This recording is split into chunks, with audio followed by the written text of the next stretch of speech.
but they've had their share of difficulties, and so they're sensitive to these kind of things, and so it is definitely uh, something that will trigger a lot of resentment. Um, they're not the only ones that are suffering, but they're definitely one group that is very sensitive to the the the how the country's economy is falling apart. And why is it falling apart? It's planned that way. It's planned from several different directions. One is the way the world sets up their economic system. It's designed to collapse. I mean, we've got fractional banking. We've got the U.S. government having to go to the Fed to borrow every dollar that it uses and get in debt for every dollar that it uses.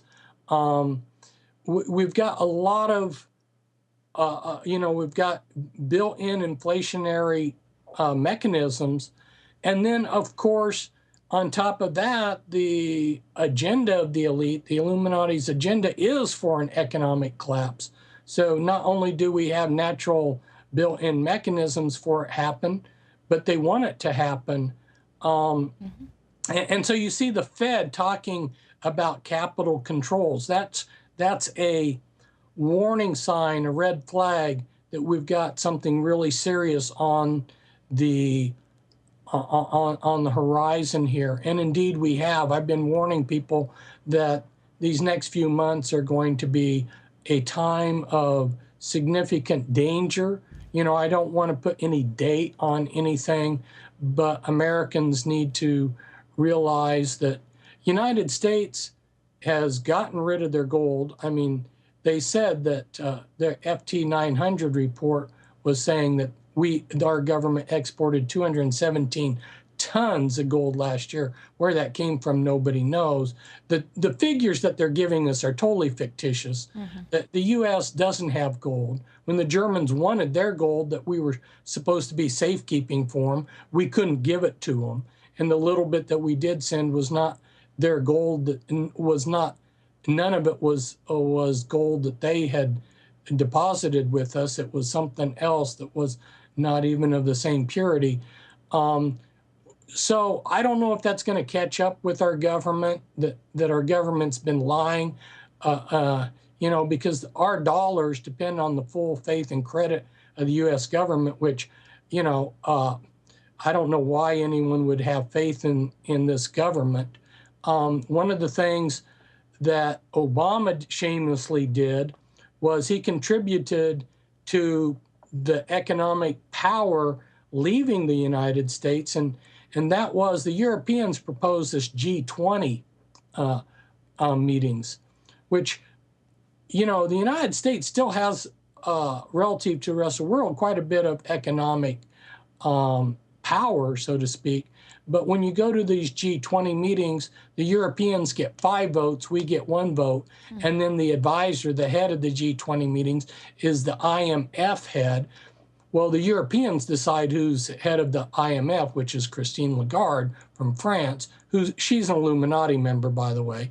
And these controllers in these European Illuminati who are manipulating things, they get to decide who's head of the IMF. And so that's just one example. There's other examples, the International Organization of Securities Commissions, they regulate our markets, not only the world's markets, but the U.S. markets. BIS in Basel, Switzerland, they govern banking regulators. So Americans think that we're sovereign, but all of these economic controls are with the Europeans. They're outside of the United States.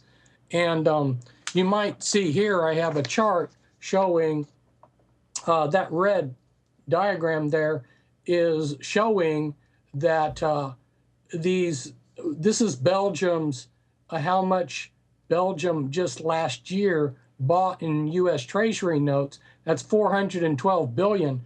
Well, Belgium, what's Belgium got? Well, it's got these Illuminati kingpins that are working through front companies in Belgium. That's showing that these European Illuminati kingpins are buying U.S. Treasury debt.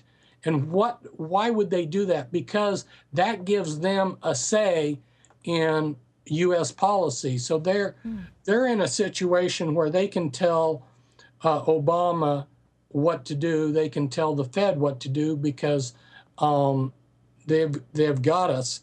And meanwhile, Russia and China, the BRICS countries, are waging economic war against us. A lot of people can recognize a shooting war, if one country invades another, but there isn't a lot of information or awareness how countries can attack you economically. And China and Russia have been doing that. And they're working on dethroning the United States as the world's reserve currency. They're halfway towards that. And so one of the things that I've been warning Americans about is one of the big signs that things are going to totally go south, collapse on America, is when America gets dethroned as the world's reserve currency. It may end up not just one currency replacing us, but several. But at any rate, these countries are working as hard as they can to do that. And that means that the United States will no longer be able to shamelessly inflate their currency and just print up every month billions of dollars. But because if we do that, if we continue to do that like we're doing right now, we're going to get into inflation or hyperinflation. So we're going to be accountable for our wild economic policies, which so far in the world, when we inflate our currency, it's like a tax on the whole world, because there's more U.S. dollars outside of the United States than there are in the United States. So when we inflate our currency, the rest of the world has to pay the price for our wild fiscal spending. Putin said that the Eurasian model, this is the model that they're trying to replace the previous way the world worked. He said it's going to be more successful model for the new world. So they've got an entire economic system that they have negotiated and they're working to bring in. And so we are in an economic war. We've got so many things working against us. The BRIC countries, the Illuminati, it's like, and then our own bad fiscal policies, of just overspending. Right. What does it mean when the government is basically bankrupting all of its citizens while simultaneously collapsing the border? What is the purpose of that? Yeah, they're destroying our culture, and they're making it hard for us to work together. It's a divide and conquer thing. That's part of what Ferguson's about. That's part of bringing in all of these foreigners through Mexico. Is we've got people that are not committed to this country. We've got all of this tension. I spent a lot of time visiting with Mexicans. I'm not talking about Mexican Americans. I'm talking about Mexicans that have come over from Mexico, what their attitudes are, why they've come. And, one representative of the group, I could say, this one Mexican told me, he said, I came to America to make money, and I'm going to make it whether I have to have a job or steal it. But one way or the other, I'm going to go back to Mexico with money. There's no concept there of constitutional values or what America means to us. It's just a means to an end. If he has to steal a car and take it back to Mexico and sell it or whatever, and he wasn't the only one that's spoken to me like that.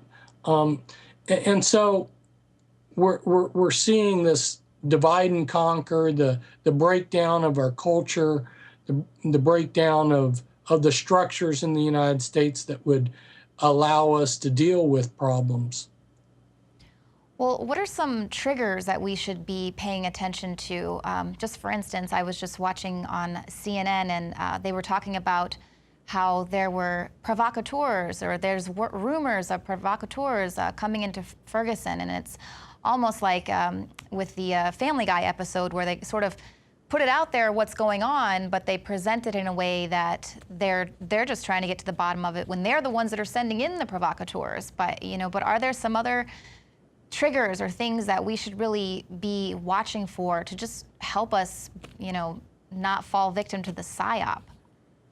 One of the things that was significant was your one reporter there, when he got in there, he noticed that the police were allowing people to loot and destroy, arson. They were not stopping the real criminals.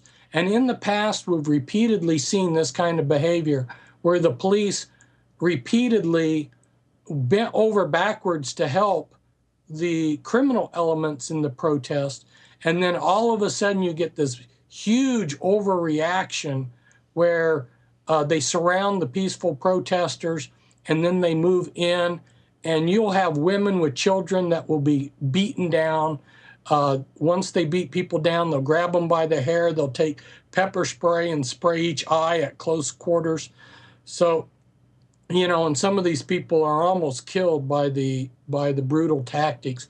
In fact, actually, in some of these protests, there are people that are killed.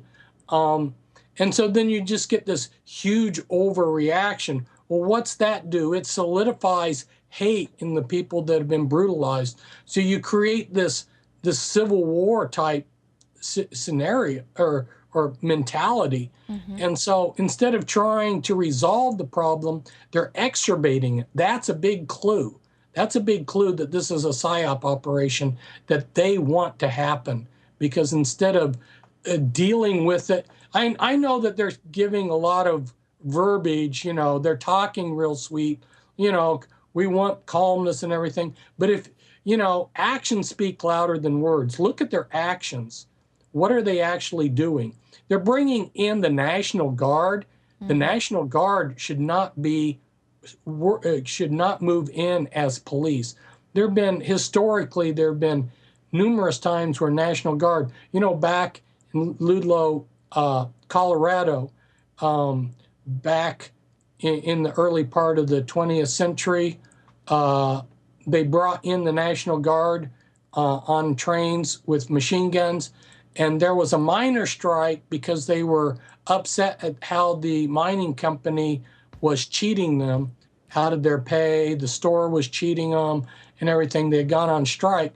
They actually machine gunned down women and children and strikers. That's the National Guard has a, Kent State's another example of where you bring in the National Guard as police, and you can expect that there's going to be an excessive use of force, because these men have not been trained to be police. Mm-hmm. This happens typically worldwide.